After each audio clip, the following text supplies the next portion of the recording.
नमस्कार, आप देख रहे हैं देश का नंबर 1 चैनल रिपब्लिक भारत। में हूं आपके साथ सृष्टि पांडे। 30 सेकंड में 30 बड़ी खबरें फटाफट अंदाज में आपको दिखाएंगे, आप तक पहुंचाएंगे। लेकिन सबसे पहले रुक करते हैं प्रियंका का। धन्यवाद सृष्टि। नमस्कार, मैं हूं आपके साथ प्रियंका शर्मा। आप देख रहे हैं देश का number 1 Hindi news channel Republic Bharat. Bulletin की शुरुआत बड़ी खबर के साथ। उत्तर प्रदेश के लखनऊ से हाल ही में गिरफ्तारी हुई है अहमद बेग की, और इसी दौरान अहमद बेग ने कई बड़े खुलासे किए हैं। आखिर क्या कुछ जानकारी निकलकर सामने आई है, 30 सेकंड की रिपोर्ट में दिखाते हैं। यूपी के लखनऊ में ऑल इंडिया उलेमा काउंसिल के अध्यक्ष अहमद बेग ने पुलिस की पूछताछ में कई अहम खुलासे किए हैं। अहमद ने पूछताछ में बताया कि पीएफआई ने लव जिहाद को गजवाए हिंद बनाने के लिए टूल के तौर पर इस्तेमाल करना शुरू किया। इसके लिए पीएफआई ने एक ट्रेनिंग कैंप भी ऑर्गेनाइज किया था, जिसमें मुस्लिम लड़कों को को एजुकेशन वाले स्कूलों में जाकर हिंदू लड़कियों को बहकाने की जिम्मेदारी सौंपी जाती थी, जिससे कि जल्द से जल्द लड़कियों तक पहुंचा जा सके और अपने मंसूबों पर काम किया जा सके। तो वही पुलिस की पूछताछ में सिर्फ लव जिहाद पर नहीं बल्कि लड़कियों से बात कैसे करनी है, इसका खुलासा भी हुआ है। देखिए 30 सेकंड की रिपोर्ट में। पूछताछ के दौरान सिर्फ लव जिहाद का जिक्र ही नहीं बल्कि किस तरह से लड़कियों को बहकाना है, इसके बारे में भी फुल ट्रेनिंग दी गई थी। खुलासे में बताया गया है कि बातचीत में उर्दू का इस्तेमाल कम करने के लिए कहा जाता था, अंग्रेजी में बोलने और अच्छे मोबाइल बाइक इस्तेमाल करने के लिए कहा जाता था। इसके साथ ही सोशल मीडिया पर हिंदू पहचान बनानी होती है, जिसमें कपड़ों से लेकर बाकी एक्सेसरीज पर बहुत ध्यान दिया जाता था। इसके बाद लड़कियों को घर से भगाने, इस्लाम अपनाने जैसे मंसूबे के साथ मुस्लिम लड़कों को तैयार किया जा रहा है।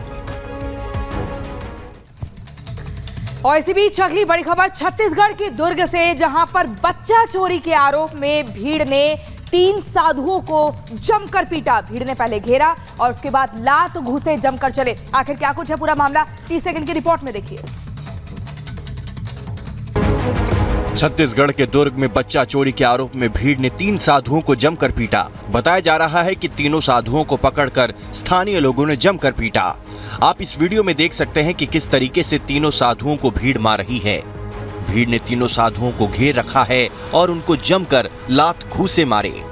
इस दरमियान एक पुलिसकर्मी साधुओं को बचाने की कोशिश कर रहा है। पुलिस को भी टी-शर्ट से पकड़कर भीड़ पीछे खींचने लगी। इस पिटाई से तीनों साधु बुरी तरह से घायल हो गए। तो वहीं आपको बता दें, दुर्ग में साधुओं की पिटाई के मामले में पुलिस ने मामला दर्ज कर लिया है। आगे की कार्रवाई भी शुरू कर दी गई है। देखिए 30 सेकंड की रिपोर्ट में। दुर्ग में साधुओं की पिटाई मामले में पुलिस ने मामला दर्ज कर जांच शुरू कर दी है। पुलिस ने मामले में 30 लोगों से पूछताछ की है, जिसके बाद करीब 9 लोगों को चिन्हित किया है। पुलिस ने मामला दर्ज कर 4 आरोपी को गिरफ्तार किया है। एसपी दुर्ग के मुताबिक चिन्हित किए गए आरोपियों की गिरफ्तारी जल्द होगी। मामले में पुलिस लगातार आसपास के गांव में आरोपियों की तलाश कर रही है।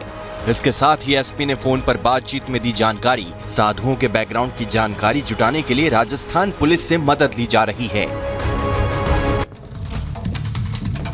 और अब अगली खबर गुजरात के खेड़ा से, जहां पर दशहरे के पर्व के दौरान जब गरबा हो रहा था, इसी बीच जमकर पथराव हुआ और उसी को लेकर आज अलर्ट जारी किया गया है। क्या है पूरी खबर, देखिए 30 सेकंड की रिपोर्ट में। गुजरात के खेड़ा में दशहरा पर गरबा के दौरान हुए पथराव के बाद आज पुलिस ने अलर्ट का ऐलान किया है। पुलिस के मुताबिक शुक्रवार के दिन माहौल न बिगड़े, इसके लिए पुलिस फोर्स को जगह जगह पर तैनात किया गया है, जिससे इलाके में शांति व्यवस्था बनी रहे। बता दें कि 4 अक्टूबर के देर रात दूसरे समुदाय के लोगों ने खेड़ा जिले के उढेला गाँव में गरबा करने वालों पर पथराव किया था। इस हमले में कई लोग घायल हो गए थे, जिसके बाद मामले की शिकायत पुलिस से की गई थी। पुलिस ने मामले के आरोप में 9 लोगों को गिरफ्तार किया था। तो वहीं आने वाले कुछ दिनों में केंद्रीय गृह मंत्री अमित शाह का दौरा होने वाला है। पूर्वोत्तर राज्यों के मुख्यमंत्रियों के साथ में वो बड़ी बैठक करने वाले हैं। देखिए पूरी खबर 30 सेकंड की रिपोर्ट में।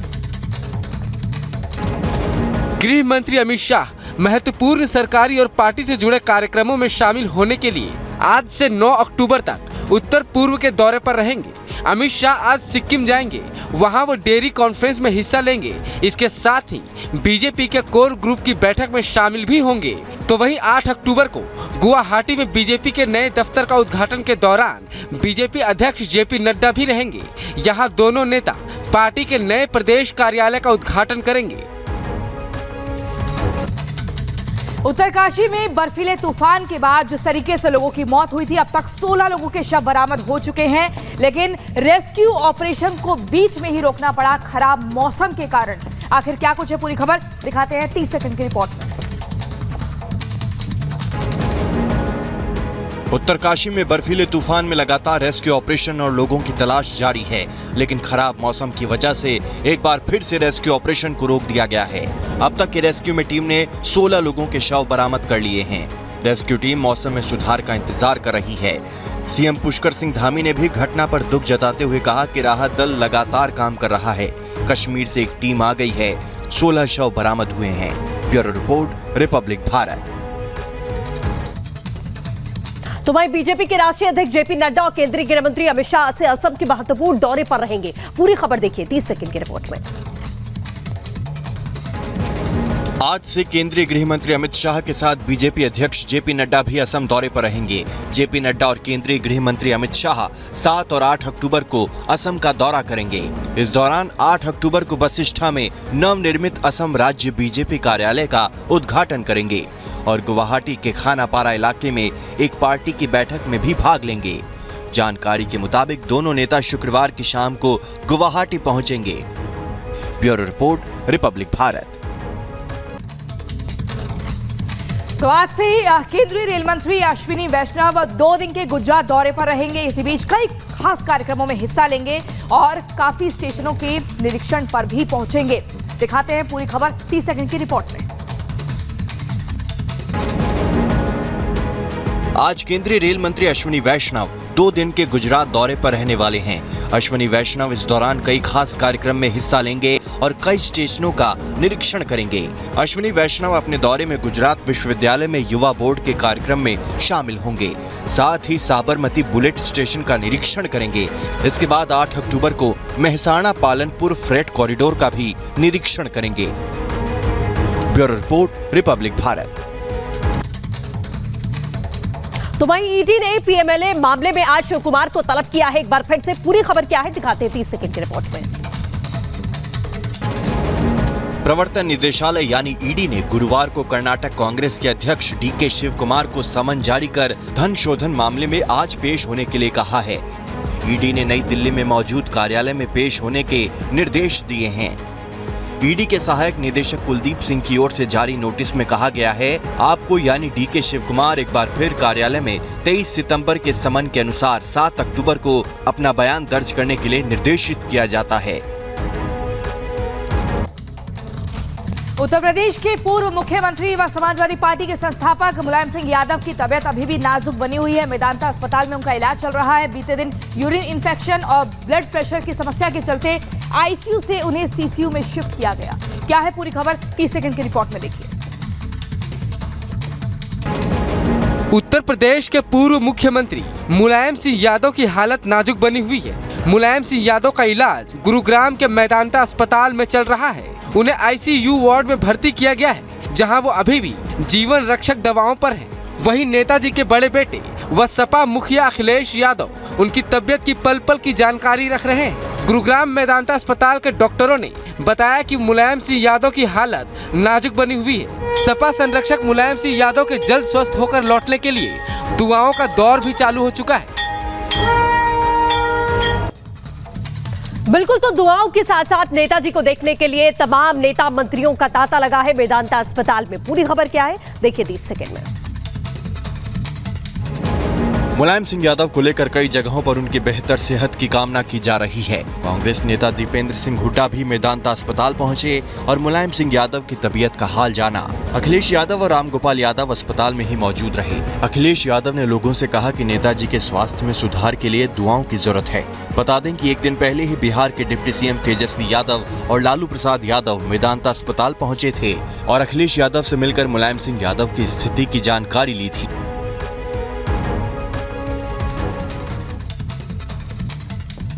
और अगली खबर राजस्थान के जयपुर से, जहां पर बीएसएफ के जवान अलग अलग हिस्सों में जाकर नशा मुक्ति अभियान चला रहे हैं। क्या है खबर 30 सेकंड की रिपोर्ट में देखिए।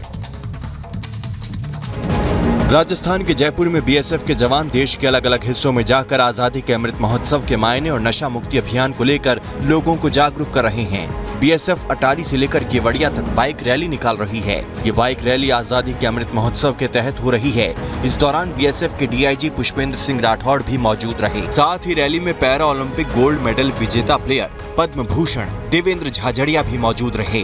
बाइक रैली में बाइकर्स अलग अलग तरह से अपनी बाइक पर करतब दिखा रहे हैं। तो वहीं अब देश में एक बार फिर से जनसंख्या नियंत्रण को लेकर आवाज उठने लगी है। बीजेपी नेता कैलाश विजयवर्गीय की तरफ से इस पूरे मामले को लेकर क्या कुछ कहा गया है, देखिए 30 सेकंड में।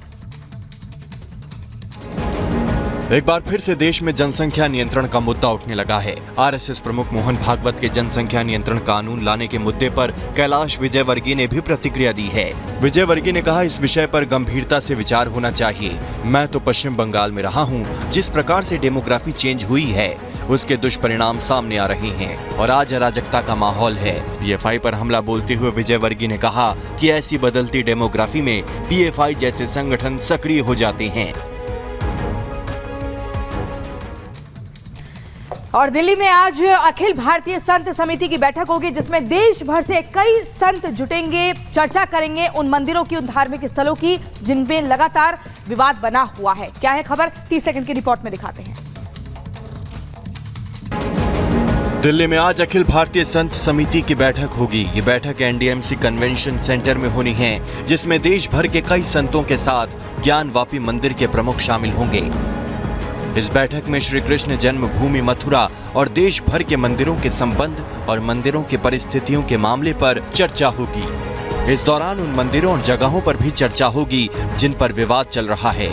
साथ ही संतों से अलग अलग खास मुद्दों पर भी चर्चा होगी।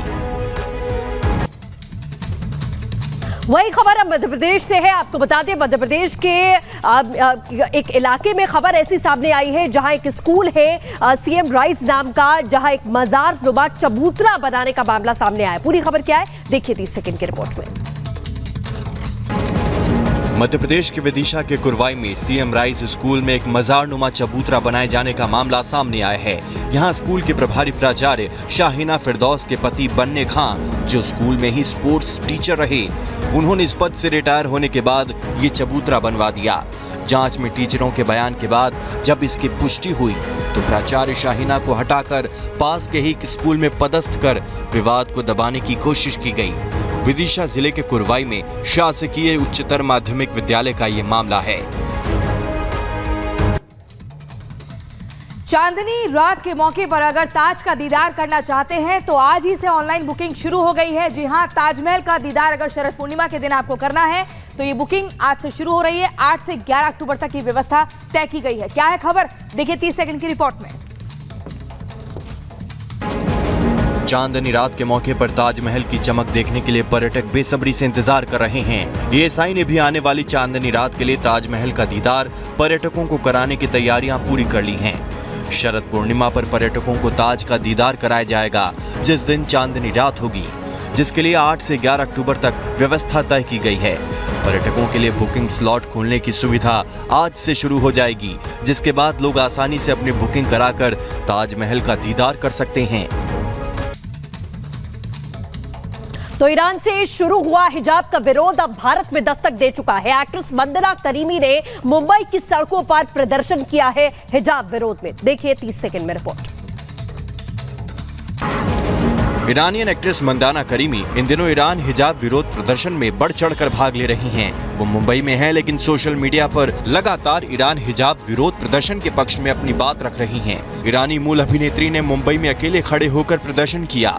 अभिनेत्री मंदाना करीमी काले कपड़े पहनकर ईरान में जारी प्रदर्शन को अपना समर्थन देते हुए मुंबई की सड़कों पर हाथों में तख्ती लेकर खड़ी दिखाई दी। थोड़ी ही देर में कई अन्य लोग भी उनके प्रदर्शन में शामिल हो गए। और देखिए, ईरान में जारी हिजाब बैन को लेकर जो विरोध प्रदर्शन है अब दुनिया भर में फैलता जा रहा है। लोग अपने अपने तरीके से नाराजगी व्यक्त कर रहे हैं, विरोध जता रहे हैं। क्या है पूरी खबर, 30 सेकंड की रिपोर्ट में देखिए। ईरान में जारी हिजाब के खिलाफ विरोध प्रदर्शन अब दुनिया भर में फैलता जा रहा है। अब स्वीडन की सांसद अबीर अल सहलानी ने ईरान में प्रदर्शनकारियों के साथ एकजुटता दिखाते हुए स्ट्रासबर्ग में यूरोपीय संसद में अपने बाल काटे। अल सहलानी ने व्याख्यान में खड़े होकर अपने बाल काटने से पहले ईरान की महिलाओं और पुरुषों के खिलाफ सभी हिंसा को बिना शर्त और तत्काल रोकने की मांग की। बता दें कि ईरानी महिलाओं के साथ एकजुटता दिखाने के लिए कई और महिलाओं के बाल काटने की तस्वीरें वायरल हो रही हैं। तो वहीं मध्य प्रदेश के जबलपुर में आपको बता दें, दशहरा उत्सव के मौके पर शोर मचाने वाले युवकों पर पुलिस ने कार्रवाई की है। देखिए 30 सेकंड की रिपोर्ट में। मध्य प्रदेश के जबलपुर में दशहरा उत्सव पर मेले में पुंगी बजाकर शोर करने वाले युवकों पर पुलिस ने कड़ी कार्रवाई की और उन युवकों को सबक सिखाया। पुलिस ने हुड़दंग मचा रहे युवकों के कानों में पुंगियां बजवाई और बीच सड़क पर उठक बैठक लगवाई। पुलिस प्रशासन का ये अनोखा एक्शन उन हुड़दंगियों के लिए था जो मेले में शोर मचाकर लोगों को परेशान कर रहे थे। पुलिस की अनोखी कार्रवाई का वीडियो अब सोशल मीडिया पर वायरल हो रहा है। दिल्ली में चल रही लवकुश रामलीला काफी दिलचस्प रही और इसी दौरान दिल्ली बीजेपी अध्यक्ष आदेश गुप्ता ने गुरु वशिष्ठ का किरदार निभाया। क्या है पूरी खबर, 30 सेकंड की रिपोर्ट में देखिए। रामलीला काफी दिलचस्प रही। दौरान दिल्ली बीजेपी प्रदेश अध्यक्ष आदेश गुप्ता पहुंचे। आदेश गुप्ता ने रामलीला में गुरु वशिष्ठ का किरदार निभाया।